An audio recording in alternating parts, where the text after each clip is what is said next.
তো price set করে না, এটা সেট করে BRTA, Bangladesh road and transport authority. ওনারা হচ্ছে আপনাদের অথরিটি।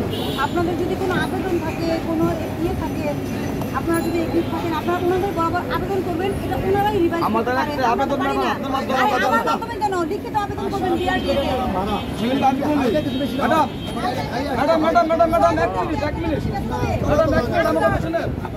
আমাদের একটা আবেদন পদ্মার ব্রিজের ভাড়াটা অর্ধেক করে দিতে বলেন, আমাদের যে অর্ধেক করে দিতে বলেন। আপনাকে বিআরটিএ তে যে আপনারা যাইতে 5,000 টাকা টুল করছেন, আপনার প্রতিদিন আমি তো আপনাকে বলতে পারবো না। আপনারা 5,000 টাকা টুল, 6,000 টাকা তেল, 11,000 টাকা আমার লিগাল খরচ আছে। যাইতে আপনি আসছেন 14,000 টাকা ভাড়া কাটলে আমরা 12,000 টাকা যদি আমরা মনে করেন খরচ আমি কোথাকে 2,000 টাকা মালিক কি নিব? আমি একটা ড্রাইভার, আমার লগে দুটো স্টাফ থাকে, হারা কিনি ভাড়া কি খাইব?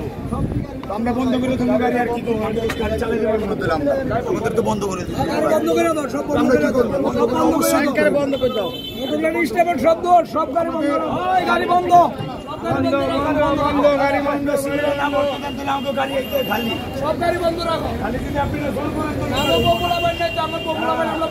ছাড়া আইসি পুলিশ 2,000-3,000 টাকা গলা টিভি দিয়া, এটা এটা দেয় না, পুলিশ খাইতে পারে।